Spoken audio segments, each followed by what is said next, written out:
No, it didn't hold at all.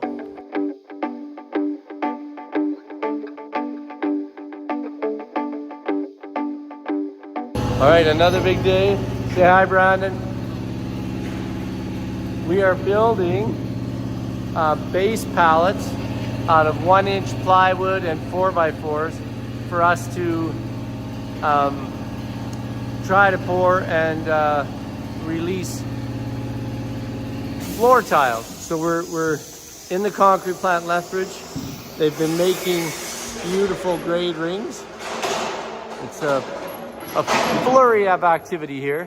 So we've been making grade rings, and now we're making these base pallets here. They've got to be extremely level and strong because we're sticking potato floor tiles. We tested some this summer, and now we've got our professional mold made here. It's upside down on the table there, but we're just getting it geared up. And then, because it's bigger than any of the rings we've made before, so it sticks off of the table more. We'll still be able to use the same table, but not the same alignment pins. Anyway, so it's going to be exciting. We're going to try to pour some here in a few minutes. Okay, so we're filling our first mold. Okay, so now we got to overfill the ends. So the ends have to all fill with one vibration. We did this test earlier, and it doesn't work if we do it in lifts. So this thing has to be right full. Okay. And then if anything, we leave the middle so that we have somewhere to push the concrete. But the ends have to be in one solid lift, or it separates and it breaks. So it needs to be overfilled to where you think once it vibrates, it's full. Okay. So we don't want to have to add a second layer. Mm-hmm.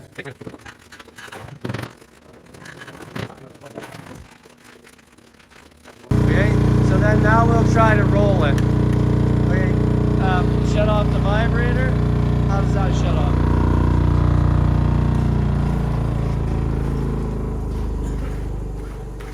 Okay, so the idea, like as we get going, is that we want this to be over full and this to be under full, so then you can push it to the middle and not everything goes out the side. But obviously this is just our first try. So now we got to fill everything and roll it, and then we're gonna have to scrape to the middle as if whatever the roller won't do. So I think we'll just push the roller on here and see what it does, and then we'll scrape it down. We don't know if we're gonna use the roller long term or not. It's just, we've got to somehow make it so that we don't have a seam in there, or else these tiles just come right to pieces. Okay, go for it. However you want to do it.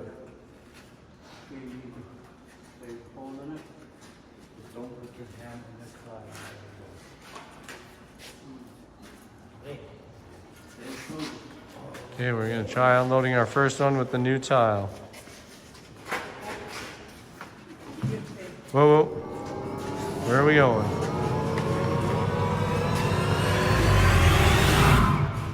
No. It didn't hold at all. No suction. No suction at all. 3 days later. Woo! Okay, so we did a quick flip and lowered it, and it held the mold. It held in the mold. Wires are off.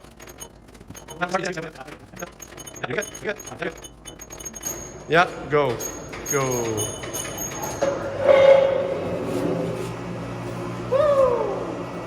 Abracadabra. You made it. We made one. So we'll clean out a little bit. I mean, hopefully we'll be able to get that not to happen, but because we got a bit of a corner, but these are all for testing. Yeah. So we'll make 4. That one we can fix. Yep, we'll fix. Awesome. Okay, let's go back. Woo! It didn't fall out. That's huge. Okay, so this is a big deal. We're gonna do our 3rd attempt at a floor tile. The first attempt was last week, and it fell all over the ground and was a disaster. Our second attempt is over there, and it stayed in the mold. So now we're doing our 3rd attempt, but we're back to using pins on the sides to hold the rebar up. We wired it up and silicone the holes, but it would be best if we could use these pins. Those pins go through and hold the rebar in the right position while we vibrate. And so we're gonna try it with our pins again and then plug those holes and just see what, we don't know what really caused the problem last week, so we're trying to narrow it down. Okay, so we did one more, but now we used pins and we're not even plugging these holes. We're just gonna see if the suction from the bottom holds it. Okay, so you're gonna flip very steady and quick. Quick, down, down. Huh, it holds. Whoa, okay, good. Now, okay, good. Okay, wait. Ammon, your end up. Ammon ends up. I pull it already. Well, we almost made it down.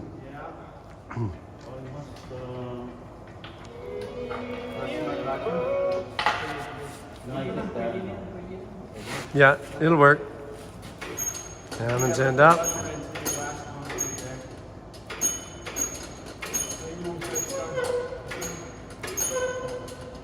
Yeah, go. Steady now.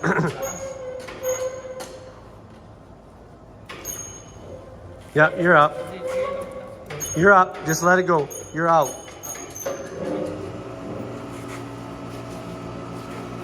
So I think it's just because, but it's good. It doesn't look too bad. No, it worked. Cosmetic details we'll definitely learn over time. For now, I'm testing strength, and what we're looking at is if this works really well, we may buy a big machine that makes them faster. 2 at a time. It still takes guys to run it, but if we got to make lots of potato floors, we need thousands of these, right? So, way to go. After lunch, we'll try again. Okay, here's try number 3 for today.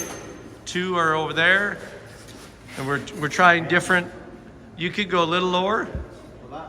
On my side, okay? 1, 2, 3.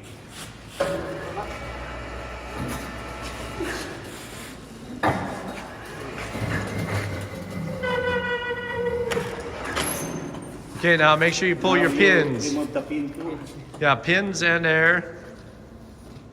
And that's the area that Chris is Yeah, there's 4 air spigots that we're opening, and then the 4 pins that we're pulling.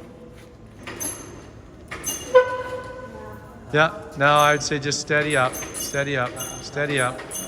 Yeah, just keep going. Yep, you're doing good. Yeah, keep going up.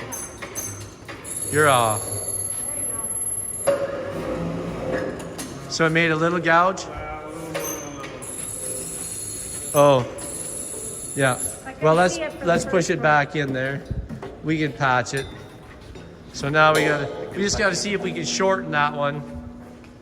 And maybe we shorten them all, I don't know. Okay, way to go, 3 for 3. We just had to do a little patch on that. That is fantastic. Woo-wee. We do always have a little bit of, we'll get better at it, but. Yeah, like you don't want to put dry stuff on the end. You want this to be very solid. Any cracks gotta go in the middle. This has got to be good. This is where it sits. We got to fill that in. But anything out of the buckets has to go in the middle. We got to have good stuff on the end. Okay, can we spray and then do it again? Just spray it wet and let's try it one more time, but fast. Like there's a spray that we can buy that's called a finishing spray, and it makes it so that it slides smooth and finishes. Because maybe we should spray it. Anyway, go ahead, try it. Yeah, keep going. See, now it looks nice. You just need to get it wet. This is the underside of the floor anyway, so it doesn't really matter. We don't want big holes. Yeah, perfect. Oh, it's Tammy here. Hello. Hello. That makes the concrete plant way nicer when Tammy's here in her nice sweater I bought for her for Christmas last year. Makes the plants smell good. Yeah, it smells a lot nicer. All right, tile number 4.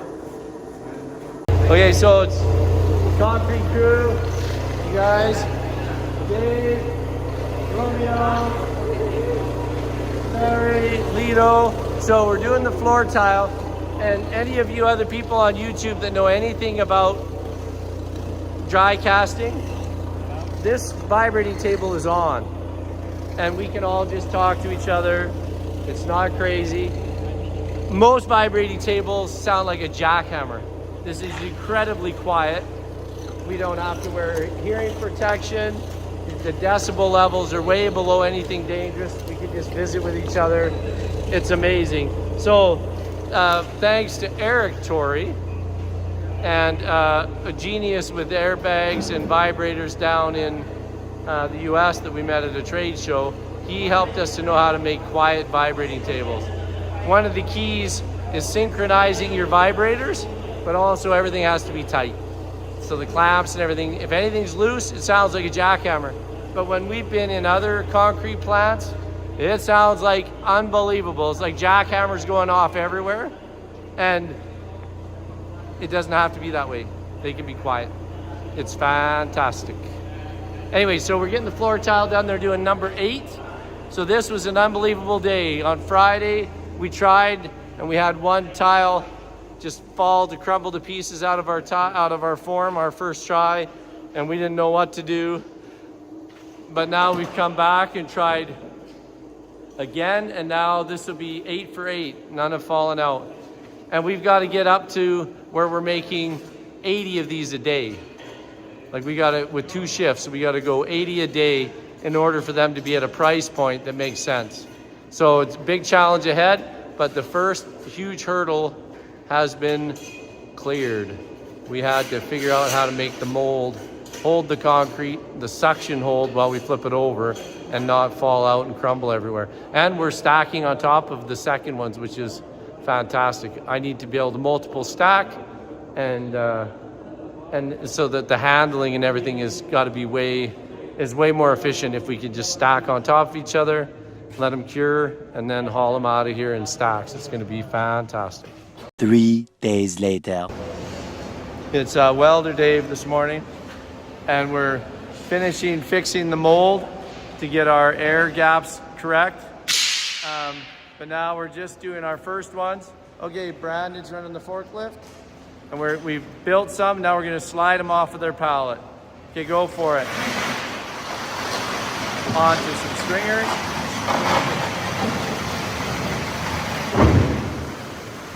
Woo! Perfect. So we just have them with a stringer up against the wall, slide them off of those pallets, and then we can just stack them and load them onto trucks. Very exciting. Thanks, Brandon.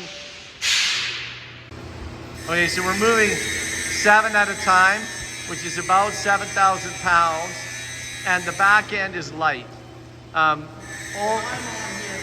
Yeah, Brandon is making it so that it works, but we're gonna just do 5 at a time going forward. Single stacks of 5, and then haul them out. So we're just gonna let these cure for the weekend, and then we're gonna haul them to the farm. Yeah, you can go down. Yeah.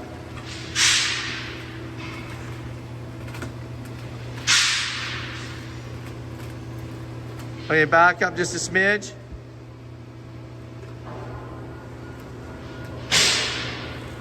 And then tilt forward.